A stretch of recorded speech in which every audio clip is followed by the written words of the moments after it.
देश में माताओं की ये इज्जत है। हमारे अस्तित्व को मिटाने के लिए, हम आदिवासियों के अस्तित्व को मिटाने के लिए, हमारे बच्चों के, जवान भाइयों के अगर हत्याएं होगी और उस पर देश कार्रवाई नहीं करेगी, अगर हमारे अस्तित्व को मिटाने के लिए, हमारे परिवार को कमजोर करने के लिए हमारा बलात्कार होगा और उस पर कार्रवाई नहीं होगी, तो हम कैसे देश में जी रहे हैं? कैसे जल्लादों के बीच हम जिंदगी जी रहे हैं? सिर्फ जमीन हड़पने के लिए, पूंजीपतियों की तिजोरियां मजबूत करने के लिए हमारा अस्तित्व मिटाया जा रहा है। 20 सालों से हम संघर्ष कर रहे हैं। 18 साल हो गए, 18 साल हो गए हैं मेरे घर की सरकारी बिजली काटी हुई है। सरकारी बिजली से हमें वंचित रखा गया है। 18 साल आप लोग में से तो जी सकोगे। 18 साल बिना बिजली के। पानी के लिए हमें तरसाया गया। कितने समय तक हमें पानी के लिए तरसाया गया? बरसात के पानी को हमने ड्रमों में झेल झेल के 6-6 महीने बिताए हैं। मेरी माँ एक सरकारी कर्मचारी थी। उसे तोड़ने के लिए एसडीएम के चैम्बर में बुलाया गया। उसे तोड़ने के लिए जिंदल के अधिकारियों को एसडीएम के चैम्बर में उनके साथ बैठाया गया। सुबह 11 बजे से लेकर के शाम के 5 बजे तक मेरी माँ के ऊपर सिर्फ एक दबाव डाला गया कि आप हस्ताक्षर करो। अपनी जमीन उद्योगपति नवीन जिंदल को देने के लिए आप इस पर सिग्नेचर करो। मेरी माँ ने इनकार कर दिया। हम खेत में बैठे थे, 2 गाड़ियां पुलिस वाले आए। 2 गाड़ी पुलिस वाले, मैं, मेरे पति, मेरा भाई जिसका आज मर्डर हो चुका है, और मेरा 1 साल का बच्चा जो आप लोगों के बीच में यहाँ है, हम 4 लोगों के लिए 2 गाड़ी पुलिस आई और हमारी पूरी फेंसिंग जो थी उस फेंसिंग को तोड़ दिया गया। हम फिर भी गाड़ी के सामने खड़े हो गए।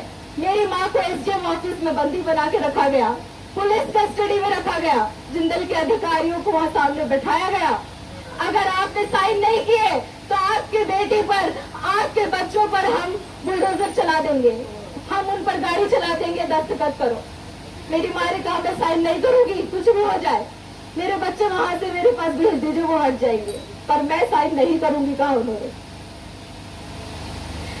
तो मेरी माँ शुगर की पेशेंट थी। मेरी माँ शुगर की पेशेंट थी। उसे 11 बजे से 5 बजे तक एक कुर्सी पर बैठाया गया। एक संवैधानिक पद पर बैठा हुआ अधिकारी एसडीएम मेरी माँ के कपड़ों में पेशाब हो गया। वो उसके अंदर में एक कर्मचारी थी। उसके बाद भी उस पर दया नहीं आई। ये ऐसे शैतान, ये ऐसे राक्षस लोग भारत के मर्द बन रहे हैं आज। नवीन जिंदल जैसे गुंडे और हैवान आप लोगों को सफेद पोशाक लेते हैं, आप उनका इज्जत सम्मान करते हैं, लेकिन ये लोग हमारी जिंदगी कैसे तबाह कर रहे हैं। मैं अकेली नहीं हूँ, मैं अकेली नहीं हूँ। लोग बोल रहे होंगे कि मुझे शर्म नहीं आ रही ऐसी बातें करते हुए, लेकिन जिन मर्दों को ऐसे करतूत करते हुए शर्म नहीं आती, मैं बोलने में शर्म क्यों खाऊं? मैं बोलने में शर्म क्यों खाऊं? मेरी शिकायत जो पुलिस वालों को दी एफआईआर के लिए, पुलिस वालों ने दूसरे दिन आकर मेरे घर पर मेरी शिकायत फाड़ दी। मेरे पति को कहा शांत रहना, नहीं तो नक्सली बनाकर अंदर डाल देंगे। हम आदिवासी अपने हक की मांग करें तो हम नक्सली। आप लोग दूर से बोलते हो। हम जब भी मैं दिल्ली आती हूँ, कई लोगों से मिलती हूँ, लोग मुझसे परिचय पूछते हैं, आप कहाँ की रहने वाली हैं? मैं कहती हूँ मैं छत्तीसगढ़ से आई हूँ। लोगों का सवाल मेरे लिए रहता है, आप नक्सली तो नहीं हो। हम आदिवासी अपनी जमीन, अपने अस्तित्व के लिए लड़ रहे हैं। हर सरकार हम पर, कोई भी हम पर दया नहीं करती। हमारे ऊपर होने वाले जुर्मों पर कोई शिकायत दर्ज नहीं करती। हमें कोई भी सहायता नहीं देती है। और हम नक्सली, माओवादी इतने खतरनाक हम कैसे हो सकते हैं?